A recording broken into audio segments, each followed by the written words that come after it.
कैसे लग रहा है मेरा नया लुक? पता है मैं बोर हो गई थी। ये बहुत अच्छा लग रहा है। तो इस बात पे सेल्फी तो बनती है ना? क्यों नहीं, जल्दी से।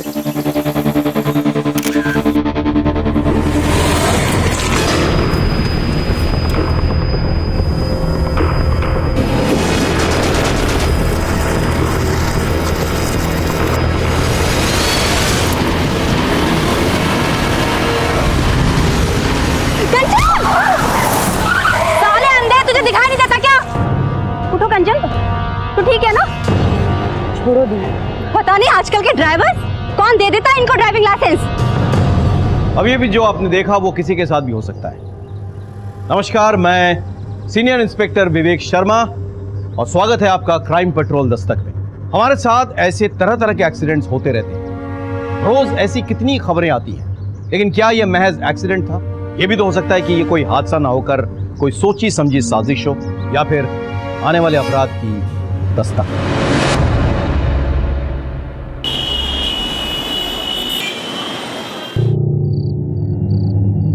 कब आओगे? अरे कानपुर तो जा रहा हूँ मैं, 3 दिन में वापस आ जाऊंगा। वो शर्ट मत रख, टाइट हो गई है। जीजू को देखो, रोज सुबह उठकर जॉगिंग करने के लिए जाते हैं।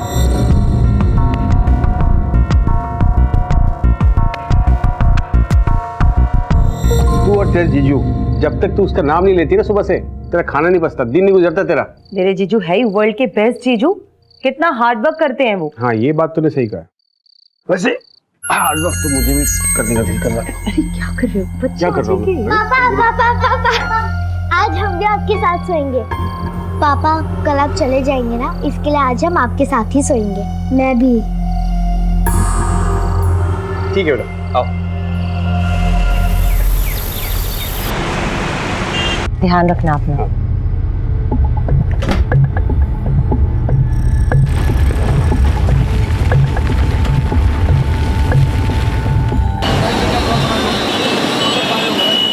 टेस्टी थे ना गोलगप्पे? तुम्हारे साथ सब टेस्ट लगता है। चलो मैं पे करके आती हूँ। भैया 2 प्लेट के कितने हुए? ये लो। Thank you. मम्मी, उधर देखो मौसा जी की कार।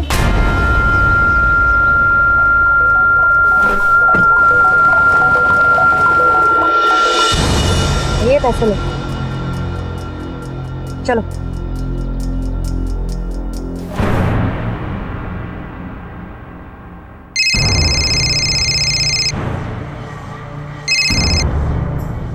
हाँ सुनीता, बोल। कंचन, हम लोग सनशाइन कैफे में बैठे हैं, जल्दी आ जा।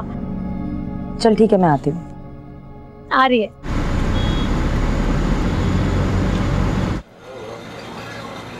हाय। हाय, कैसी हो? तो क्या गॉसिप हो रही है यहाँ? किसी किसी की लाइफ में कितना स्पाइस होता है, हनीमून पीरियड खत्म ही नहीं होता है। नहीं, किसका हनीमून पीरियड नहीं खत्म हो रहा है? वो देखना कपल मेरे पीछे।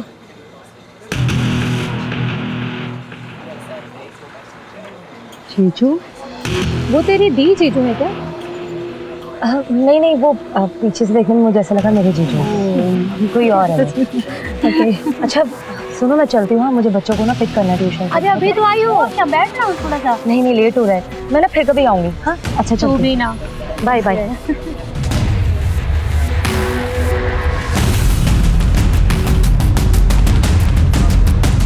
Excuse me.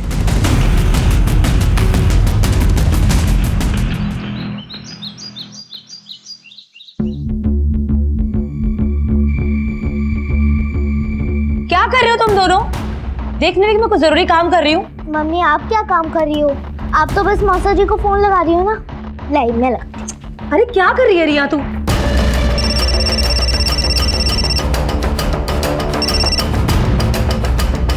हेलो साली साहिबा। मौसा जी, मैं आपकी साली साहिबा नहीं हूँ, मैं आपकी रियू हूँ, रियू। ओ, तो हमारी रियू को कैसे याद आई हमारी? मुझे नहीं आई, मम्मी को आई। वो तो बार बार आपको फोन कर रही हैं और काट रही हैं। कुछ इम्पोर्टेंट काम होगा, फोन दो जरा। सुना है कोई हमारी याद में बहुत तड़प रहा है। जीजू, वो जुबान भी कांप रही है। बहुत मिस कर रही हो क्या? कवल कहाँ है? वो तो बिजनेस ट्रिप के लिए बाहर गए हुए हैं। अच्छा तभी। आ जाऊं? साथ में तुम्हारी बोरिंग दीदी को भी ले आता हूँ, वो बच्चे संभाल लेगी और हम मस्ती करेंगे। जीजू, एक्चुअली मुझे आपसे कुछ बहुत ज़रूरी बात करनी थी। क्या हुआ कंचन को? आओ मैं बात करती हूँ। क्या हुआ तुझे? नहीं दीदी, कुछ नहीं, मैं बाद में बात करती हूँ। हाँ हेलो कंचन, काट दिया? थोड़ी परेशान लग रही थी। चलो ना, चल के देखते हैं। नहीं, मुझे अर्जेंट काम है, मुझे जाना है। तू चली जा। वो मेरी बात सुनती ही कहाँ है? सारी बातें तो वो आपसे शेयर करती हैं, और वैसे भी वर्ल्ड के बेस्ट जीजू जो हो आप। अरे यार अर्जेंट काम है मुझे, तू चली जा। अच्छा सुन, वो डिनर मत बनाना, लेट हो जाऊंगा आने में।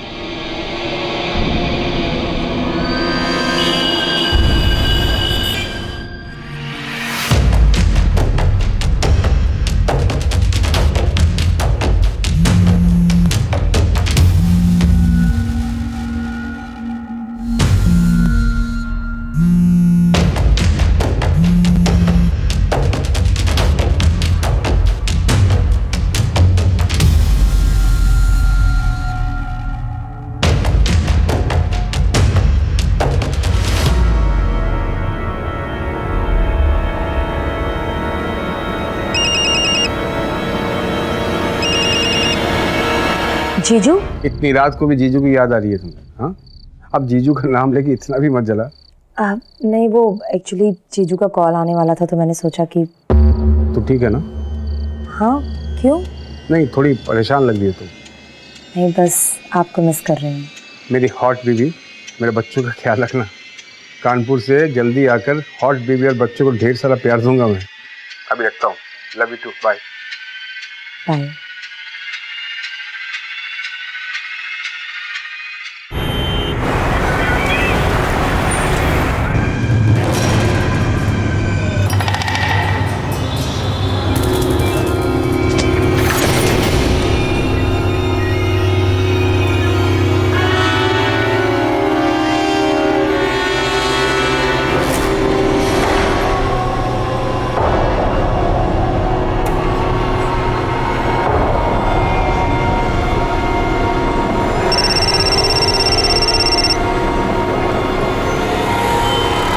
हेलो जीजू, कहाँ हैं आप? ऑफिस में। अच्छा आप घर आ जाइए, मुझे आपसे कुछ ज़रूरी बात करनी है। बच्चे कहाँ हैं? बच्चे ट्यूशन गए हुए हैं। बाय।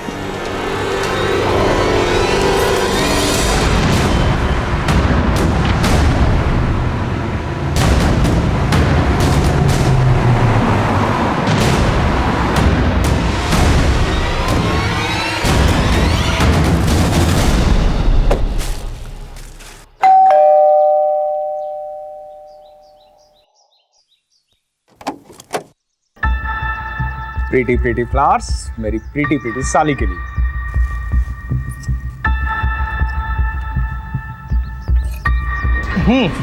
बोल। मैं चाय बना के लाती। अरे तुम्हारे हाथ की अदरक की चाय? सुनना, मैं हेल्प करता हूँ। भाई मेरी साली और उसके हाथ की चाय, दुनिया में इन दोनों का कोई मुकाबला नहीं है। चाय पत्ती, हाँ चाय पत्ती, चीनी, पता है तुम्हें? वो तो तुम्हारी दीदी पहले मिल गई। तुम्हारी दीदी पहले नहीं मिलती ना, तो शादी तो मैं तुमसे करता। हाँ मिल्क, हाँ ये रहा मिल्क, ये लो। तो ठीक तो है ना?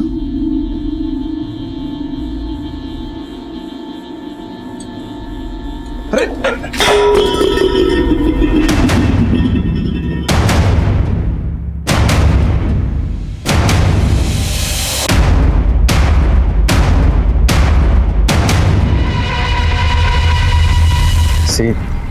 आई एम सॉरी, जो हुआ उसे भूल जाओ, ऐसा नहीं होना चाहिए था। किसी को बताना मत, बहुत बदनामी हो गई।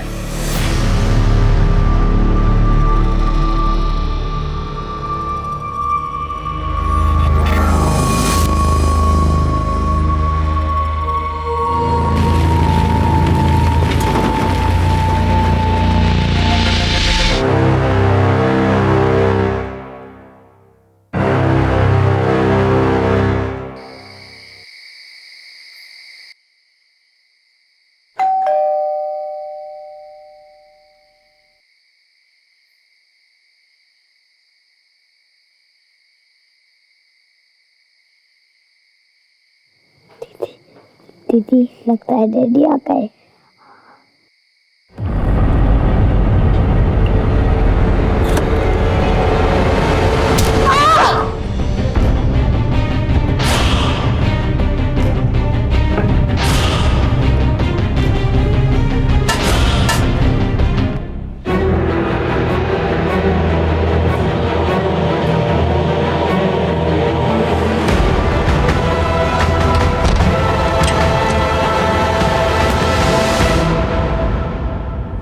कहाँ गए थे? अरे वो बिजनेस का कुछ काम आ गया था इसलिए। तुम भी ना, अब कल घर चले जाओगे, थोड़ा समय तो मेरे साथ बिताया करो। मैं तो हमेशा तुम्हारे साथ रहना चाहता हूँ। सच।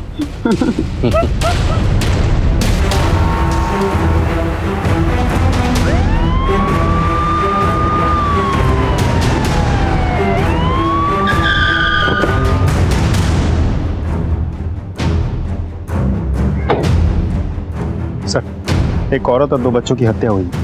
हस्बैंड घर पे ही है।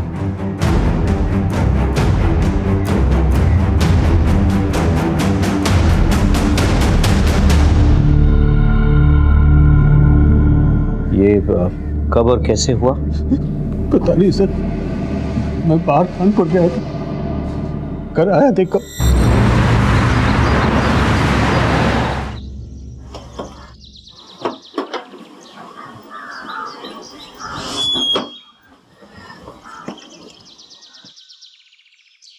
सुबह सुबह ही कहाँ चलेगी? कंचन कहाँ हो?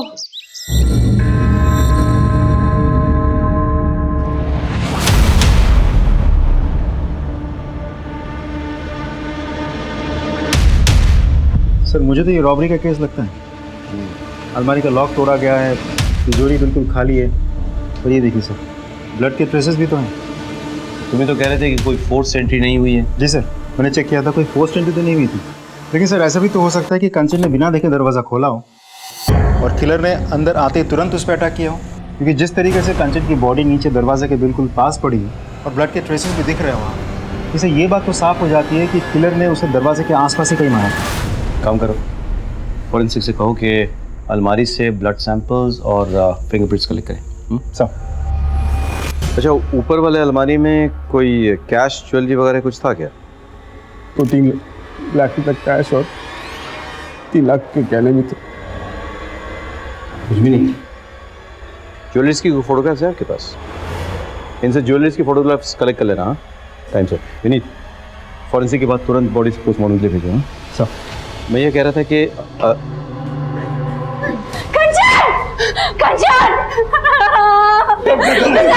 एक्सक्यूज मी, आप लोग कौन हैं?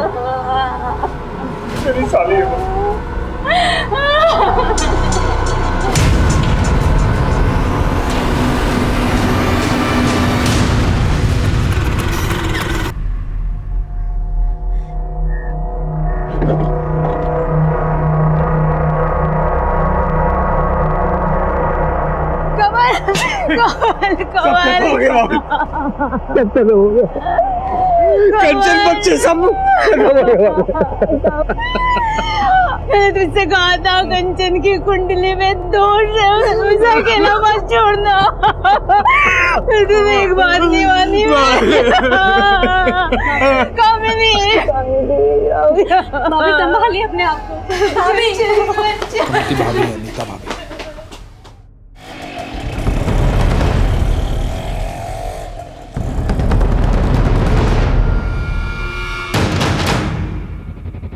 फुटेज निकालो। सर,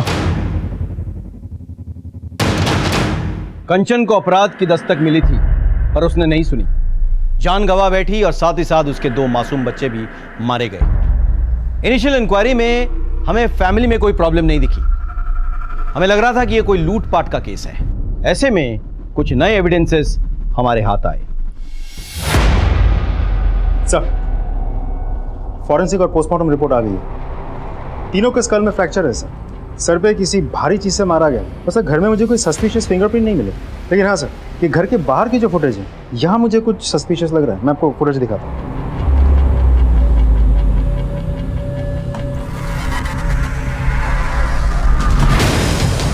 दिल्ली की इतनी गर्मी में ये उड़ उड़ के कहाँ जा रहा है? हाथ में ग्लव्स है, चेहरे पे दुपट्टा है। I'm sure अपनी आइडेंटिटी छिपाने के लिए सब कुछ किया है इसने। साइकिल तो लेडीज वाली लगी है, लेकिन इसमें मर्द बैठा है या औरत ये नहीं पता चल रहा। ग्लव्स पहन रखा है इसलिए फिंगरप्रिंट्स भी मिले। और ये देखिए सर, हथौड़ा, शायद इसने मर्डर इसी से किया है। और अलमारी भी इसी से तोड़ा है। बहुत प्लानिंग के साथ मर्डर और रॉबरी किया है सर इसने। मुझे तो डाउट है, इतनी रात को कंचन एक अनजान आदमी के लिए दरवाजा क्यों खोलेगी? सर वो नींद में थी, ध्यान नहीं दिया, नींद से उठकर दरवाजा खोल दिया होगा। पॉसिबल है, लेकिन ये भी तो पॉसिबल है कि वो जाना पहचाना था, इसीलिए कंचन ने दरवाजा खोला और अंदर आकर उसने कंचन और उसके बच्चों की बेरहमी से हत्या कर डाली और इस कत्ल को लूट की शक्ल दे दी। पॉसिबल है सर, लेकिन ये भी तो हो सकता है कि किलर को पहले से ही पता था कि घर में कैश और ज्वेलरी रहते हैं, इसीलिए लूटपाट के इरादे से ही वो घर में घुसा, एक एक करके सबको मारा, कैश और ज्वेलरी लिया और फरार हो गया। यही तो पता करना है कि ये लूट के लिए मर्डर था या मर्डर करके से लूट की शक्ल दी गई। एनीवे, साइकिल का कुछ पता चला? सर मैंने सारी फुटेज चेक की, लेकिन कंचन के घर से 2 गली तक ही फॉलोअप कर पाए, फिर साइकिल कुछ पता नहीं चला। अंजना, तुम एक काम करो, वो एरिया के आसपास भी चेक करो, हो सकता है वहाँ से कुछ पता चले। ओके, देखना यह है कि कंचन की किसी से दुश्मनी थी या नहीं।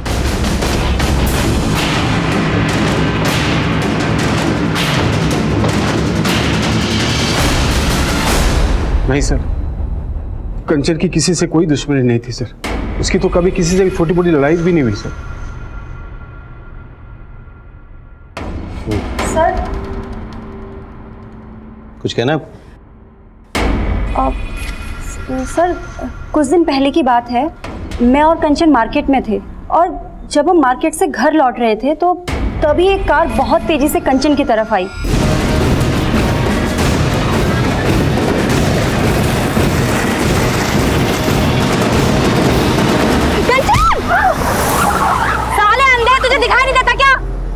उठो कंचन।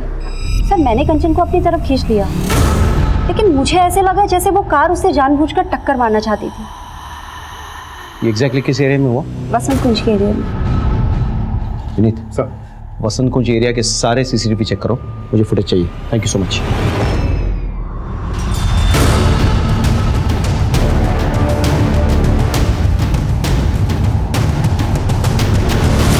फुटेज में ड्राइवर का चेहरा कुछ क्लियर नहीं है। गाड़ी की डिटेल्स निकलवाओ। सर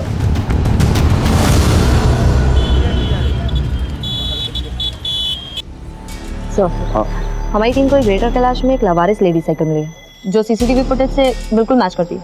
पता चला किसकी? नहीं सर, बहुत कोशिश की पर कुछ पता नहीं चला। सर सीसीटीवी में जो गाड़ी है उसके ओनर का पता चल गया है। गाड़ी किसी गौतम के नाम पर रजिस्टर्ड है। बुलाओ। गौतम जी, DLY XYZ 1234 आपकी गाड़ी का नंबर है? जी सर। 14 तारीख को आप अपनी गाड़ी में कहाँ जा रहे थे? मैं कहाँ जाऊँगा सर, मेरी तो कार ही चोरी हो गई है। चोरी हो गई मतलब? हाँ साहब, मुझे ये लगा कि आप मेरे कार के बारे में बताने के लिए यहाँ बुलाए। मैंने FIR दर्ज करवाई थी करोलबाग थाने में। ये देखिए उसकी रिपोर्ट।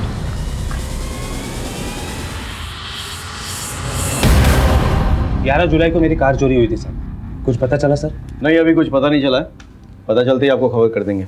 अब जा सकते हैं। ठीक है सर। नहीं, तुम एक काम करो, कंचन के घर के बाहर जो CCTV कैमरा है प्लस आसपास के इलाके में जो भी CCTV कैमरा मिले उसके फुटेज निकलवाओ तुम 1 हफ्ता पहले की। Okay sir.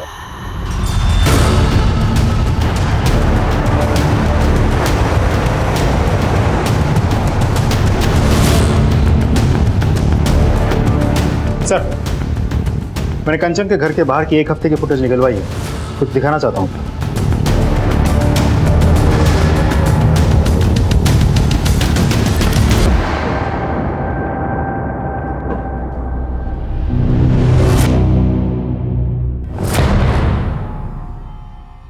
ये तो साफ है कि आप अपनी बहन और अपने पति की जासूसी कर रही थी।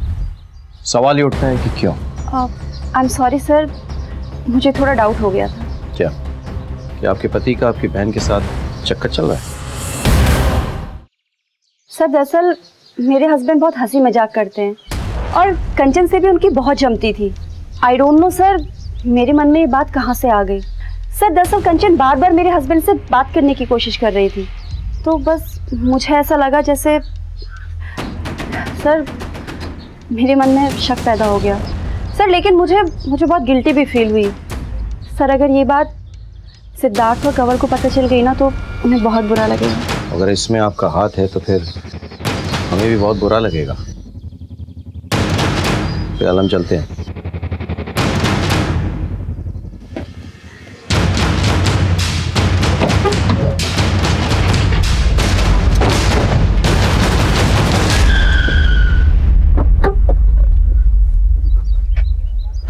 हमने कामिनी पर नजर रखी, उसके कॉल रिकॉर्ड्स निकलवाए, लेकिन वो क्लीन लग रही थी। और भी कई सारे लीड्स हमारे हाथ आए, लेकिन उससे कोई फायदा नहीं हुआ। सारे रास्ते कहीं ना कहीं जाकर बंद हो रहे थे।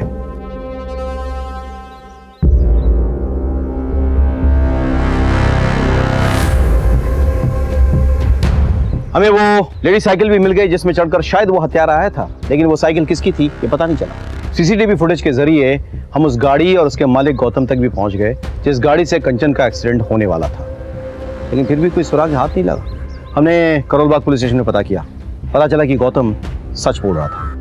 गौतम का कोई पुराना क्रिमिनल रिकॉर्ड्स भी नहीं मिला। पता नहीं क्यों मुझे ऐसा लग रहा था कि हो ना हो कोई जानने वाला है जिसने कंचन और उसके बच्चों को मारा है। मैंने कहा कि चलो घर वालों की हिस्ट्री निकालो। जब हमने कमल का कॉल रिकॉर्ड चेक किया तो मुझे शक हुआ। सर कंवल की कॉल रिकॉर्ड आ गई। वो कानपुर कभी गया ही नहीं था, यही था दिल्ली में, पहाड़गंज एरिया में।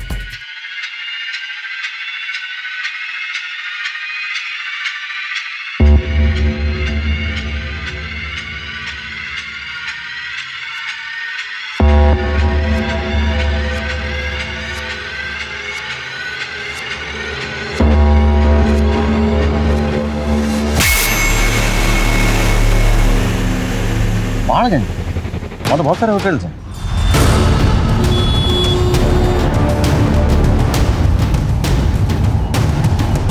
एक्सक्यूज मी, ये फोटो देखिए जरा। कंवल खन्ना आपके होटल में आया था? जी सर, ये और इनकी मिसेज दोनों आए थे। पैसे दिखा।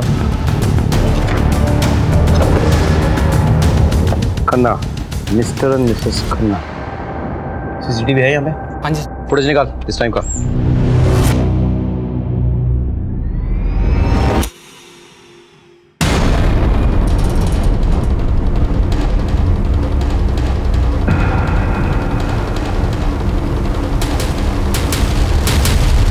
सर ये तो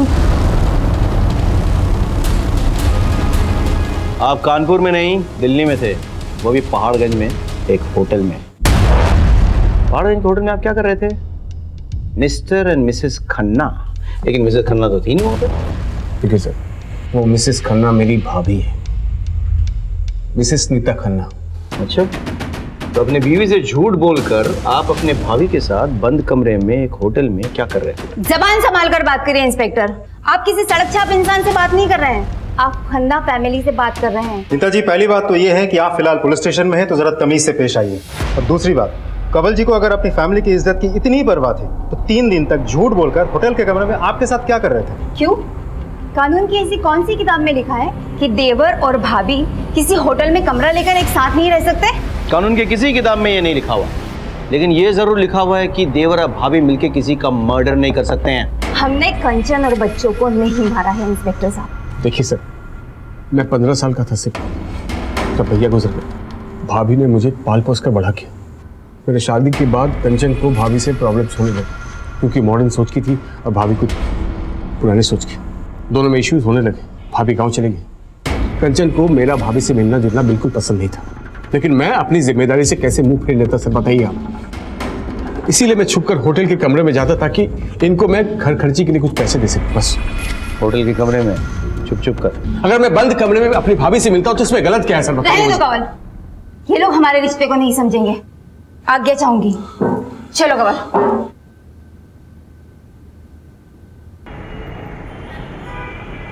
सोने की जरूरी मीटिंग है, आने में देर हो जाएगी, खाना खा लेना। आज जाना जरूरी है क्या?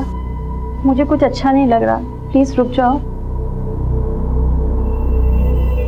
जाना जरूरी नहीं होता तो जाता नहीं। तो एक काम कर, कंवल और नीता भाभी के पास चली जा, उन्हें भी अच्छा लगेगा। कंवल भाई साहब भी बहुत परेशान हैं। एक ही रात में सब कुछ खत्म हो गया। पता नहीं कैसे मैनेज कर रहे होंगे वो। आप एक काम कीजिए, मुझे वहाँ छोड़ दीजिए, और रात को मुझे वहाँ से पिकअप कर लेना। गाड़ी निकालता हूँ, तो तैयार हो जाओ। ठीक।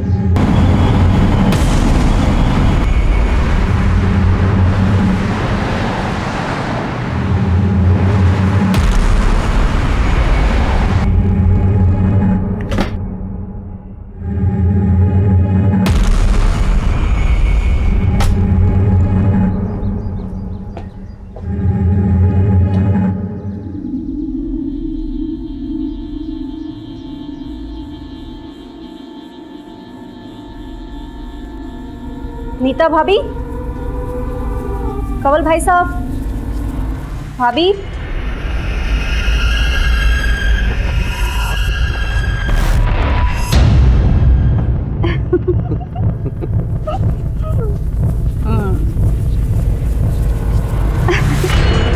तू क्यों बार बार फोन कर रही थी? कितनी बार कहा था फोन मत कर? घर में इतना बड़ा कांड हुआ है, थोड़े दिन के लिए भूल जा मुझे। फोन मत करना प्लीज। कामनी को इस समय में नहीं छोड़ सकता मैं। छोड़ो, ये क्या है?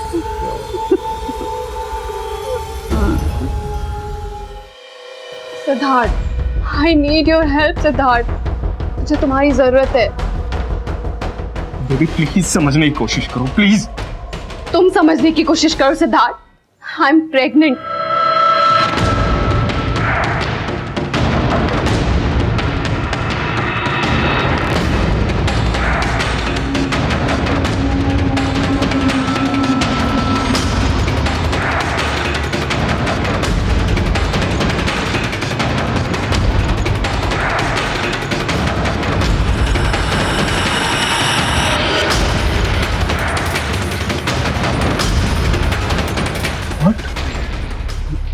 ये कब हुआ? अरे हमने प्रोटेक्शन यूज की थी। कभी कभी प्रोटेक्शन फेल हो जाती है। बेबी मैंने तुम्हें बताया था हमारा कोई फ्यूचर नहीं है। और देखो मैंने बताया था मैं शादीशुदा हूँ। ये सब बताने की जरूरत नहीं है। अरे मैं नहीं बोल रही हूँ कि तुम मुझसे शादी करो या मेरे बच्चे को अडॉप्ट करो। मैं खुद इस बच्चे को नहीं अपनाना चाहती हूँ। मैं अपना करियर स्पॉइल नहीं करना चाहती इस बच्चे के लिए। मैं सिर्फ इतना चाहती हूँ कि तुम मेरे साथ हॉस्पिटल चलो। अगर मैं अकेले जाऊंगी ना सिद्धार्थ, तो ये मेरे लिए बहुत बड़ी एम्बैरेसमेंट होगी। मैं बस तुमसे रिक्वेस्ट कर रही हूँ, बस एक बार ये अबॉर्शन हो जाए ना, उसके बाद देखते हैं हमारे रिलेशनशिप का क्या करना है।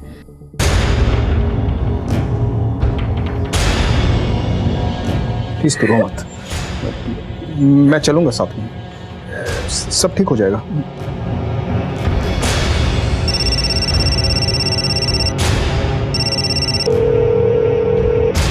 ये सिद्धार्थ फोन क्यों नहीं उठा रहे? सिद्धार्थ, मेरी इस हालत में भी तुम्हें तुम्हारी वाइफ की पड़ी हुई है ना? सिद्धार्थ, तुम्हें मेरी कोई फिक्र नहीं है? ऐसा नहीं है बेबी, प्लीज ऐसा नहीं है। फोन उठाओ प्लीज।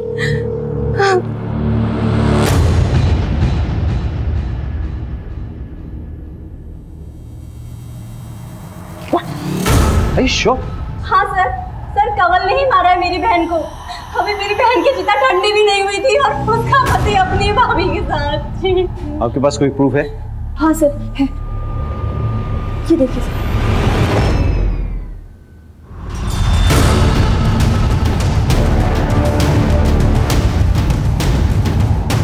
सर।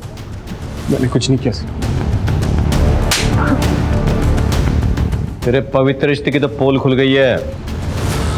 अपने बीवी बच्चों को क्यों मारा ये तू बताएगा या तेरी पूजनीय भाभी? मेरा यकीन कीजिए सर, हमने कुछ नहीं किया। कमीना है तो कमीना, गिराती है मुझे तुझ पर। ऐसी घटिया हरकत करने के लिए तूने मेरी बहन और उसके बच्चे को मार दिया। छे सर, लेके जाइए इसे, लेके जाइए इसे। बच्चे को नहीं मारा, लगता है मैं अपने खुद के बच्चे को मारूंगा। छोड़ो मुझे, तो गलत फहमी हुई है। मेरी साली को मारा तूने? हाँ? मेरी साली को मारा तूने? अपने बच्चों को मार, तू शर्म नहीं आई तुझे? यार साले छोड़ूंगा नहीं, छोड़ूंगा नहीं तुमको।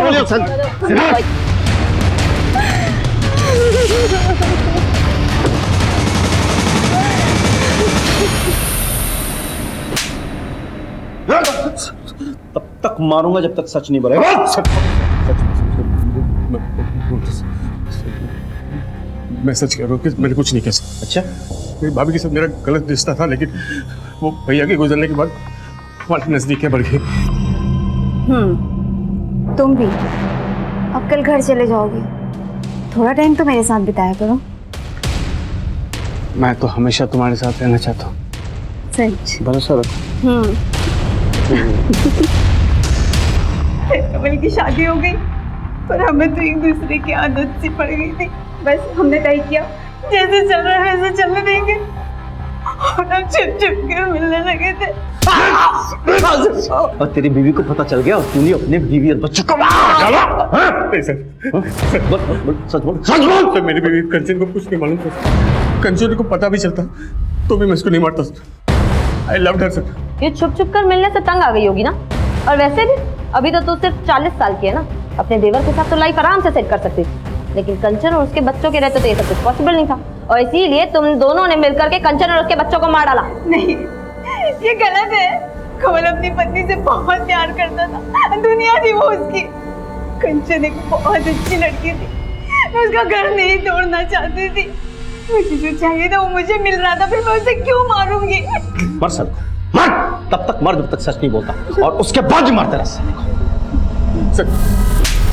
हमारे तमाम कोशिशों के बावजूद कमल और नीता इसी बयान पर टिके रहे कि उन्होंने ये खून नहीं किए। कमल दिल्ली में ही था और उसका अपने भाभी के साथ नाजायज संबंध भी थे, लेकिन हमारे हाथ कोई ऐसा पुख्ता सबूत नहीं लगा जिससे यह साबित हो सके कि उन्होंने ही ये मर्डर किए हैं। इसी बीच हमें एक लीड मिली। आगे बहुत सारे खबरी का फोन आया था। कंचन के घर से जो ज्वेलरी लूटे गए थे वो शाहदरा के पास एक ज्वेलरी शॉप में बेचे गए हैं। उठा लो उस ज्वेलरी को। सब हाँ साहब, ये ज्वेलरी तो कल ही खरीदी है मैंने। चोरी का माल ही है, समझ में आया? माफ करना साहब, छोटा दुकान है अपना, छोटे मोटे लोग ही आते रहते हैं यहाँ पे। किसने भेजी थी? 2 लोग आए थे साहब, एक बाहर बाइक पे खड़ा था, एक अंदर आया था ज्वेलरी बेचने। सीसीटीवी है दुकान में? नहीं साहब, सीसीटीवी तो नहीं है। पहचान लोगे दोनों को? हाँ, एक को तो पहचान लेंगे सर। स्केच बनवा दो। जाइए इनके साथ।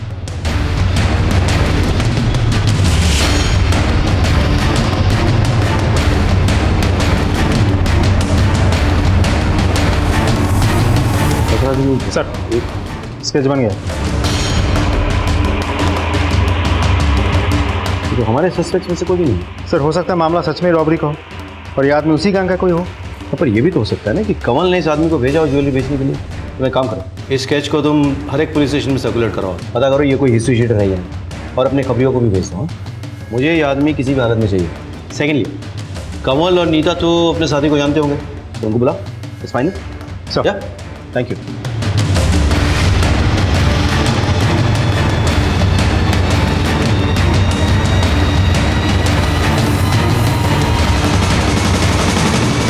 इसे पहचानते हो? नहीं सर। आप? नहीं सर। इसे पहचानते हो आप? नहीं सर। कामिनी जी कहाँ है? शायद वो जानती हो। वो कैसे जानेगी सर? उसके सारे फ्रेंड्स को मैं जानता हूँ, मैंने कभी नहीं देखा इसे। और वैसे भी कंचन और बच्चों की आत्मा की शांति के लिए वो हरिद्वार गई है।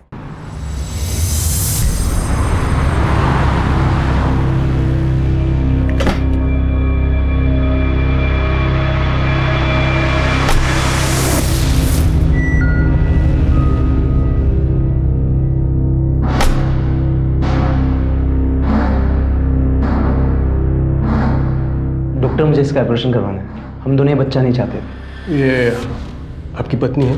नहीं, ये मेरी गर्लफ्रेंड है। दरअसल क्या है ना, हम लिविंग रिलेशनशिप में रहते हैं, करियर की बात है। ओके, मैं कल के लिए बुकिंग ले लेता हूँ और आपको ना कुछ टेस्ट कराने पड़ेंगे। मिश्रा जी, ये टेस्ट करवा लेना, ठीक है? आप लोग जाइए इनके साथ।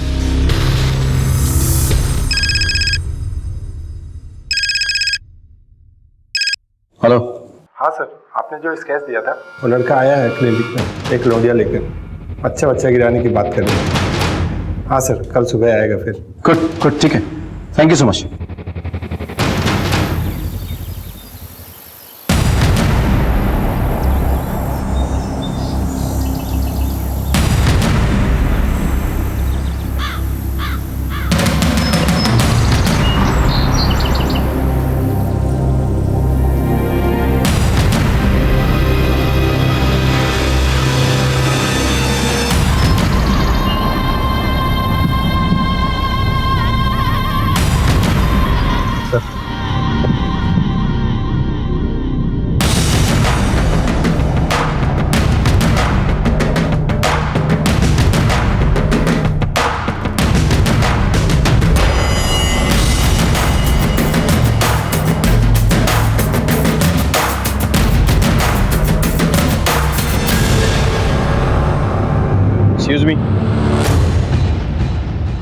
आप दोनों उस गाड़ी में बैठिए। चलिए।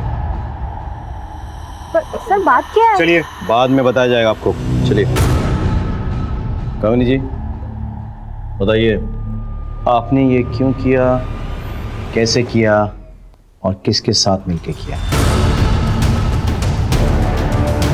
सर आप ये क्या कह रहे हैं? मुझे कुछ समझ में नहीं आ रहा है। और आप हमें यहाँ लेके क्यों आए हैं? सर ये सिद्धार्थ के दोस्त की गर्लफ्रेंड है और इसे अबॉर्शन कराना था।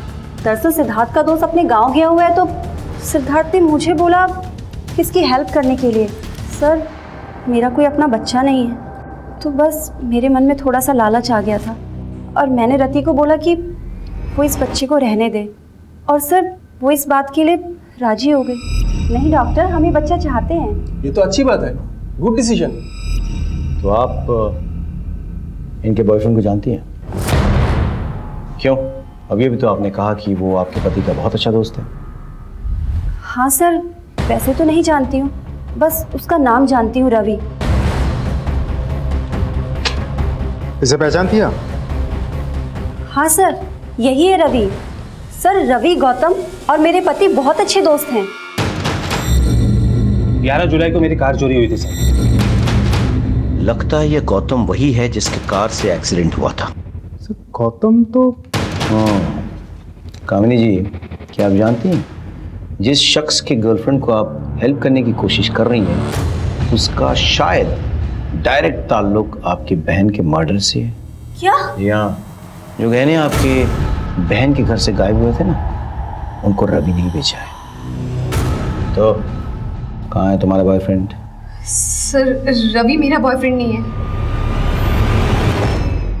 तो फिर कौन है वो हॉस्पिटल क्यों गया था? बच्चा किसका है ये? बोलना। बता, बच्चा किसका है? सिद्धार्थ। क्या बकवास कर रही हो तुम? बकवास नहीं, मैं सच बोल रही हूँ। सिद्धार्थ ने मुझे बोला था कि वो मेरे साथ हॉस्पिटल नहीं जा पाएंगे, वो अपने किसी दोस्त को भेजेंगे और उन्होंने मुझे रवि से इंट्रोड्यूस कराया। मैं रवि के साथ क्लिनिक गई। देखा आपने कामिनी जी, इस आदमी ने आपके साथ विश्वासघात किया। अब उसी के नाजायज औलाद को अपना नाम देने की कोशिश कर रही थी। अब उसे कोई नहीं बचा सकता।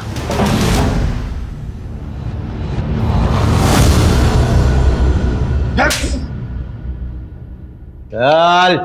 सर कंचन को मेरे और रति के बारे में पता चल गया। अरे हाथ मत लगाइए मुझे। मैं आपको क्या समझती थी और आप क्या निकले? क्या हुआ? क्या बोल रही है तू? आप मेरी दी को चीट कर रहे हो और बोल रहे हो क्या हुआ? मैंने खुद अपनी आंखों से आपको उस लड़के के साथ देखा है। यहाँ पर मैं सारा दिन आपके नाम की माला जपते नहीं थकती कि मेरे जीजू वर्ल्ड के बेस्ट जीजू हैं और आप एक घटिया इंसान निकले। शर्म आती है मुझे आपको जीजू कहते हुए भी। सॉरी कंचन, माफ कर दो मुझे। तुम्हें पता है ना मैं तुम्हारी दीदी से कितना प्यार करता हूँ। तो वो लड़की तो ऐसे ही है, कभी नहीं मिलूंगा उससे, प्रॉमिस। प्लीज दीदी को मत बताना तुम्हारी। और मैं आपको लास्ट वार्निंग दे रही हूँ, अगर मैंने दोबारा आपको उस लड़की के साथ देखा ना तो मैं पुलिस में कंप्लेन कर दूंगी। मैंने उसे समझाया था किसी को कुछ मत बताना, और वो अपनी बहन को बहुत प्यार करती थी। मुझे लगा कभी ना कभी उसे कुछ कह देगी। मैंने सोचा मैं उसे मार देता हूँ। फिर मैंने गौतम की हेल्प ली और गौतम ने अपनी गाड़ी चोरी होने की झूठी रिपोर्ट लिखी।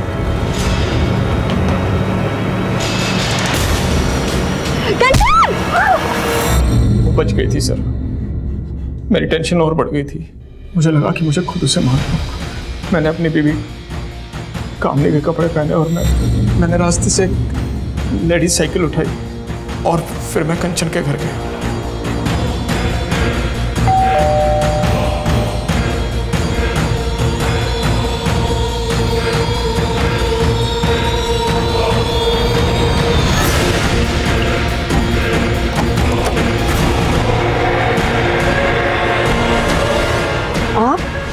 उसके बाद मैं ऊपर गया और मैंने ज्वेलरी लूट ली ताकि लूट का मामला लगे।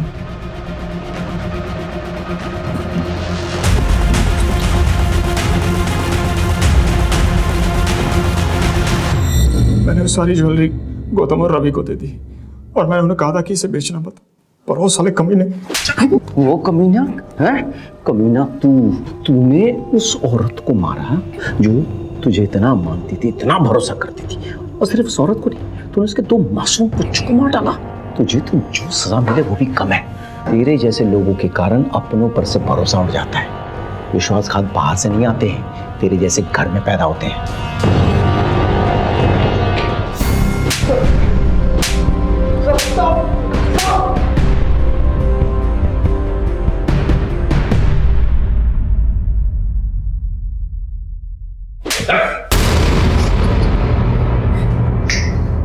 चलो।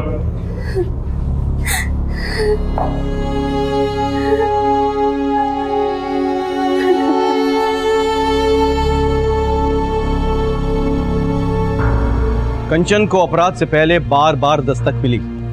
उसने गोलगप्पे वाले के पास सिद्धार्थ की गाड़ी में रति को देखा, दोनों को कैफे में रोमांस करते देखा, झंडे वाले मेट्रो स्टेशन में भी उसने दोनों को देखा। लेकिन वो इस दस्तक को समझ नहीं पाई। वो ये नहीं समझ पाई कि जो आदमी अपनी पत्नी को धोखा दे सकता है वो किसी भी हद तक गिर सकता है। लेकिन उसने इस बात का जिक्र अपने दीदी से नहीं किया, क्योंकि वो अपने दीदी के घर में दरार नहीं पैदा करना चाहती थी। वो तो इस दस्तक को भी नहीं पहचान पाई कि उसकी दीदी कामिनी के मन में उसकी और जीजाजी को लेकर शक पैदा हो गया था। यहां तक कि कामिनी ने भी एक दस्तक को नजरअंदाज किया। जब गौतम की गाड़ी ने कंचन को टक्कर मारने की कोशिश की तब कामिनी को ऐसा लगा कि ये ड्राइवर जानबूझकर कर रहा था, लेकिन उसने इस बात को सीरियस नहीं लिया। वो अपने प्रॉब्लम्स में इतनी उलझी हुई थी कि उसने इस दस्तक को सुनकर भी अनसुना कर दिया। अगर उस वक्त कामिनी पुलिस स्टेशन चली गई होती तो शायद आज कंचन जिंदा होती और साथ में उसके बच्चे भी। इसी के साथ मैं सीनियर इंस्पेक्टर विवेक शर्मा आपसे विदा लेता हूं। कल फिर मिलेंगे। सतर्क रहिए, देखते रहिए क्राइम पेट्रोल दस्तक। मकसद सिर्फ बताना नहीं, बचाना है। जय हिंद।